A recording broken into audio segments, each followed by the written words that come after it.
Okay, today we are looking at the vertex form of the quadratic function, and you're still going to be working with practicing solving equations using the quadratic formula because we'll need to have that tool in our toolbox. But looking at these different forms is going to help us a lot with translating or moving around these quadratics. So when we look at the standard form, we have this a value when we do ax squared plus bx plus c.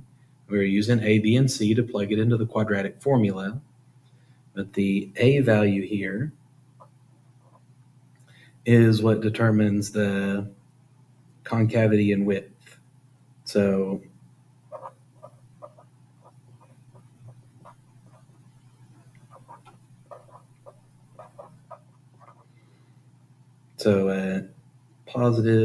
positive a was concave up, negative a was concave down.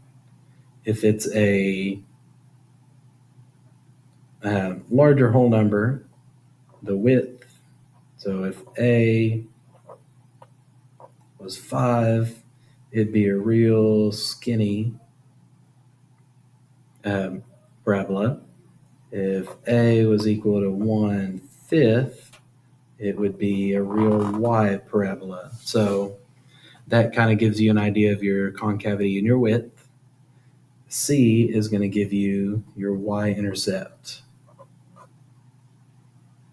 Now we have a different form. It's called the vertex form.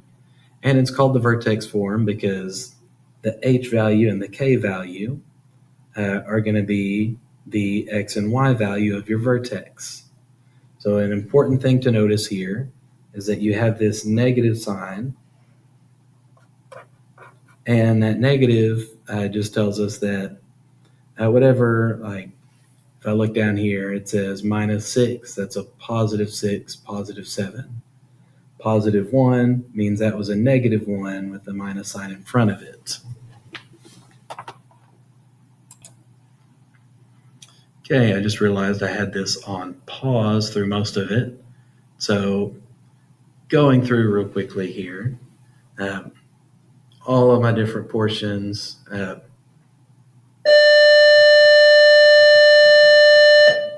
so I'll put this video up with this information for those of y'all that are needing it, but a value tells us whether it's concave up or down.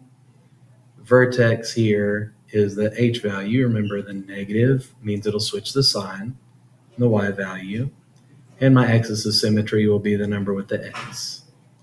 So here it was a -6, so that changes in x equals +6 for the axis of symmetry. Vertex is 6, 7. Because it's positive, it's concave up, which means it has a minimum value of 7. Domain would be just all real numbers, and the range is y is greater than or equal to 7. That works the same. You can pause it and look through that. Then putting it in standard form, we won't work with as much, but it just involves doing x plus 2 squared, multiplying it, and then working that all out from there, combining like terms.